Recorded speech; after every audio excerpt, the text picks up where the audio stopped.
नमस्कार। शब्दकोश के जन सरोकार में आपका स्वागत है। मैं मोहनलाल मोदी आज अपने समाज की बात आपके सामने लेकर उपस्थित हूँ। जैसा कि हम सभी जानते हैं और मैं कई बार कह भी चुका हूँ कि जो 1.25 साल पहले रथ यात्रा, कर्मा रथ यात्रा कह लें, जगन्नाथ जागृति यात्रा कह लें, जबलपुर से चालू हुई थी, वो भोपाल में आके थम गई। जबकि इसका अंतिम चरण अब होना था और उसका महत्वपूर्ण चरण यही था जिसके माध्यम से हमें विधानसभा क्षेत्रों में जाके प्रत्याशी खोजना थे, उनकी जीत के कारण खोजना थे और कितना समर्थन अन्य समाजों का प्राप्त है वो खोजना था। एक फाइल बना के विभिन्न दलों में जिस दल का जो प्रत्याशी है उसको उस पार्टी से संबंधित कार्यालय में भेजना था हमें, और ये दबाव बनाना था सभी संगठनों को साथ मिला के कि ये हमारे समाज के नाम हैं, ये जीतने वाले प्रत्याशी हैं और जिस क्षेत्र से हम जीतने का दावा कर रहे हैं टिकट हमें वहीं से मिले, हम इन्हें जिता के लाएंगे। और यदि आप हमारे लोगों को टिकट नहीं देंगे तो फिर साहू समाज अपना रास्ता तय करेगा। ये अब होना था। अभी तक जो हुआ ये जागृति के नाम पे जो कुछ भी हुआ अच्छा हुआ कि हम एक तो हुए, लेकिन अब असल में नाम निकलना थे, वो नाम अब नहीं निकलने। क्यों कि तेलघानी का जो झुंझुना बजाया सीएम ने, मुख्यमंत्री ने, उस घोषणा ने इस रथ को, अब इस जागृति अभियान को भोपाल में रोक दिया है। रविकरण जी अब तेलघानी के आसपास घूम रहे हैं, इसके अलावा उन्हें कुछ दिखाई नहीं देता। अब उनको लगा कि रामपाल नाम तय करेंगे तेलघानी अध्यक्ष का, तो वो पूर्व मंत्री रामपाल के आसपास घूम रहे हैं। उनको लेकर उन्होंने हाल में भी एक पर्यावरण कार्यक्रम किया और उसमें भी मैंने उस कार्यक्रम को लेकर, उसकी असफलता को लेकर, इस कार्यक्रम के बीच में आ जाने से साहू समाज के नुकसान को लेकर सवाल उठाए। तो ट्रिक फोटोग्राफी द्वारा ये साबित करने के प्रयास अब किए जा रहे हैं कि हॉल तो फुल था, तो फिर हमारा कैमरा झूठा था। खैर, बात कैमरे की है भी नहीं है, बात तो ये है कि हम जो क्लेम कर रहे हैं समाज के हित में, आप उसके जवाब दीजिए ना। आप ये ट्रिक फोटोग्राफी से आप खाली हॉल को भरा कैसे दिखा सकते हैं? तो हमारा कहना सर ये है कि भाई टिकट की लड़ाई थी, तेलघानी बीच में था ही नहीं, कर्माधाम बीच में था ही नहीं, अन्य जो मांगे हैं वो तो थी नहीं, एक ही मांग थी। हमारे लोगों को टिकट क्यों नहीं मिलते? हमेशा ये बोर्ड, ये मंडल, ये प्रकोष्ठ, ये क्यों पकड़ा दिए जाते हैं हमको? और फिर वही बोर्ड, वही का वही जो प्रभात जी को मिला, जो बटन लाल जी को मिला। हमने नया तीर कौन सा मार लिया? 1 साल 1.25 साल हम घूमे, क्या लाभ हुआ? तो दर्द ये है कि तेलघानी का वो जो बोर्ड है उसने ये हमारा सर्वे रोक दिया जो अब हमें करना था, यानी असल काम रह गया। तो फिर क्या करें? अब मेरा जो प्रत्याशी हैं हमारे समाज के, उनसे निवेदन है, उनसे प्रार्थना है मेरी, अपने जो अनुभव है उसका पूरा लाभ उठाएं और अब वो आत्मनिर्भर बने। भोपाल आपने बहुत देख लिया, अब आप अपने क्षेत्र को देखें और क्षेत्र में अपनी मजबूती का आकलन करें। क्यों जीत रहे हैं, कैसे जीत रहे हैं, वो सब बाकायदा कागज पर ले लें कि ये जीतने के हमारे आधार हैं, तो वो सब आपके लिए आगे काम में आएंगे। नंबर 3, स्थानीय स्तर पर सभी जातियों, सभी वर्गों का आप समर्थन हासिल करें जल्दी से जल्दी, समय कम है आपके पास अब। और उसमें भी होशियारी ये हो जाए कि जो आपके यहाँ बाहुल्य जातियाँ हैं, अधिक जनसंख्या वाली, ऐसी टॉप 10 जातियाँ छांट लें और प्रयास करें उनके अध्यक्षों के या उनके महामंत्रियों के या उपाध्यक्षों के जो मेन पद हैं उनके समर्थन आपको मिल जाएं, उनके लेटर हेड पे जल्दी ले लेंगे तो आपको आसानी रहेगी। क्योंकि जो समाज का मुखिया आपको समर्थन कर देगा फिर किसी दूसरे को समर्थन नहीं करेगा वो, और आप पहुंच गए, बाद में पहुंचे यदि और किसी और को दे चुका है समर्थन, तो फिर आपकी झोली खाली रह जाएगी। जल्दी से जल्दी सभी समाजों के पास जाएं, अध्यक्षों से हाथ जोड़ें, समर्थन प्राप्त करें, फाइल में लगाएं, उनके लेटर हेड समेत, ये आपके काम आएगा। आगे, जिस राजनीतिक दल से आप हैं उस राजनीतिक दल का सबसे पहले जो जिस बूथ के आप निवासी हैं उस बूथ का आपका पूर्व से अध्यक्ष कौन है? कहीं पन्ना अध्यक्ष हैं, कहीं बूथ में जो बनाए गए हैं भाजपा कांग्रेस ने अलग अलग नाम दिए हैं, इसका समर्थन अवश्य लें आप। और उसकी बॉडी में कुछ और लोग महत्वपूर्ण हैं, उनका समर्थन लें कि अगर ये आते हैं तो ये जीत के आएंगे और हम जिता के लाएंगे। इसके बाद आपका मंडल, तहसील, ब्लॉक, जो भी शब्द आपकी पार्टी में यूज हो रहा है उसका अध्यक्ष, उसका महामंत्री, इसका समर्थन लेटर हेड पे आपके पास जितनी जल्दी आया उतना अच्छा है। फिर आप जिस जिले के निवासी हैं उस जिले के जिलाध्यक्ष से आप समर्थन ले लेंगे जितनी जल्दी, उतना आपके लिए अच्छा रहेगा।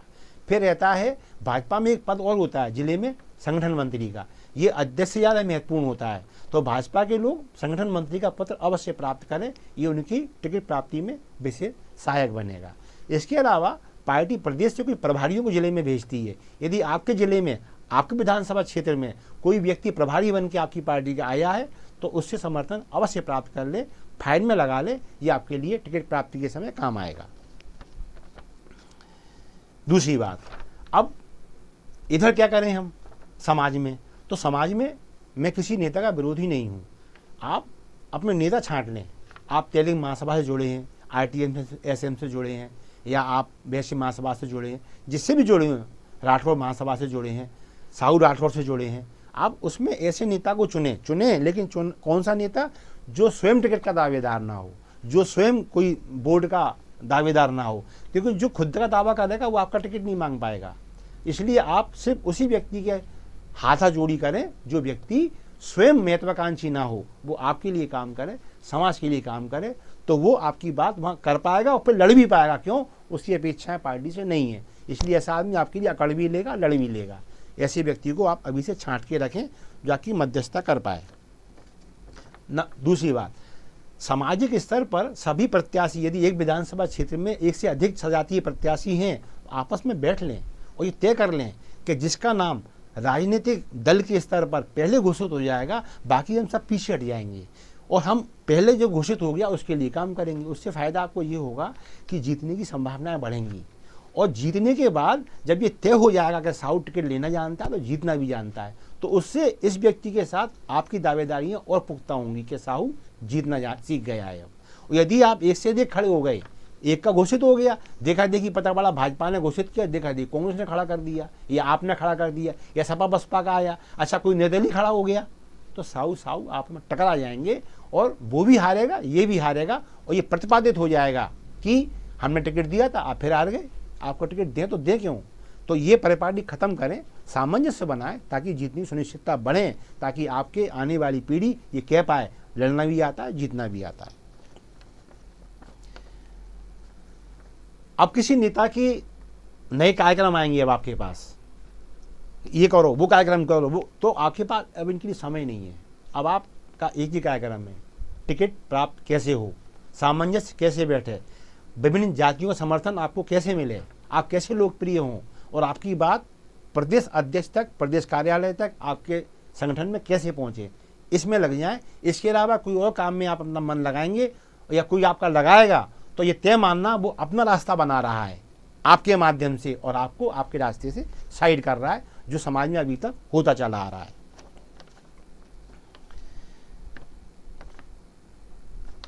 अब जहां तक बात आती है कि हम आखिर टिकट कैसे लेंगे, कैसे लड़ेंगे, कैसे जीतेंगे, तो इसके लिए आप सभी लोग, चूंकि राजनीतिक दल के लोग, विधानसभा हर कोई नहीं लड़ता, आप लड़ने का मन बना रहे हैं तो निश्चित है आप एक अनुभवी व्यक्ति हैं। आप लोग अभी से बस कुल मिला के इतना सा मैं बोल के एंड करूंगा कि आप अब किसी अन्य कार्यक्रम में ना उलझें, और आपका टारगेट एक ही होना चाहिए कि हमें अब अपना प्रभाव बढ़ाना है, आपके बूथ से लेकर आपके प्रदेश कार्यालय तक। अब आती है बात कि जिसके पास कोई नहीं है उसके पास कौन। तो भाई मैं आपको वचन देता हूँ, मैं किसी भी पद की प्राप्ति की होड़ में नहीं हूँ, और ना को अपने आप को इस लायक मानता भी नहीं हूँ। कोई ये कहे कि है ना, तो मैं इस लायक अपने को मानता भी नहीं हूँ। यदि किसी को लगता है कि मैं किसी प्रत्याशी उम्मीदवार का टिकट उसके प्रदेश कार्यालय तक भेज पाऊँगा, तो आप मेरा इस्तेमाल कर सकते हैं। मैं बगैर किसी लोभ लालच के आपका पत्र वहाँ पहुँचाऊँगा, जितनी मेरी सामर्थ्य है आपकी पैरवी करूँगा, आपको पावती देने का प्रयास करूँगा कि आपका पत्र ठीक जगह पहुँच गया है। कुल मिला के सामर्थ्य अनुसार जो मुझसे बनेगा मैं करने तैयार हूँ। आप लोग आज से लग जाएं, बस यही प्रार्थना है, क्योंकि हमारा एक सपना है अधिक से अधिक टिकट मिले, अधिक से अधिक लोग हमारे जीतें, विधानसभा में जाएं, और फिर उनमें से मंत्री बने हमारा कोई, तो लगता है कि हाँ ये बोर्ड और ये प्रकोष्ठों के अध्यक्ष ये बहुत हो गया, सालों हो गए इसमें, हमारा समय निकल गया। बस अब आप लोग जागरूक बने और बड़ा सोचें, बड़ा करें, और आप कर सकते हैं, आपने कर दिखाया है। क्योंकि जो जम्बूरी मैदान भोपाल में ये किसी व्यक्ति विशेष की झांकी नहीं थी, ये आपकी झांकी थी। यदि आप ना आते तो कुछ नहीं होता, ये तेलगांधी भी ना होता। इसलिए आप अपनी ताकत को पहचानिए और आप आज से लग जाइए। समाज आपके साथ है और सभी जातियों का आपको सहयोग मिलेगा, क्योंकि उगते सूरज को हर कोई प्रणाम करता है। आप निकलिए, अपना आभा मंडल को पहचानिए और राजनीतिक क्षेत्र में नए कीर्तिमान स्थापित कीजिए। इस शुभकामना के साथ मैं मोहनलाल मोदी आज आज्ञा चाहता हूँ। फिर किसी मुद्दे के साथ आऊँगा। तब तक नमस्कार, जय हिंद।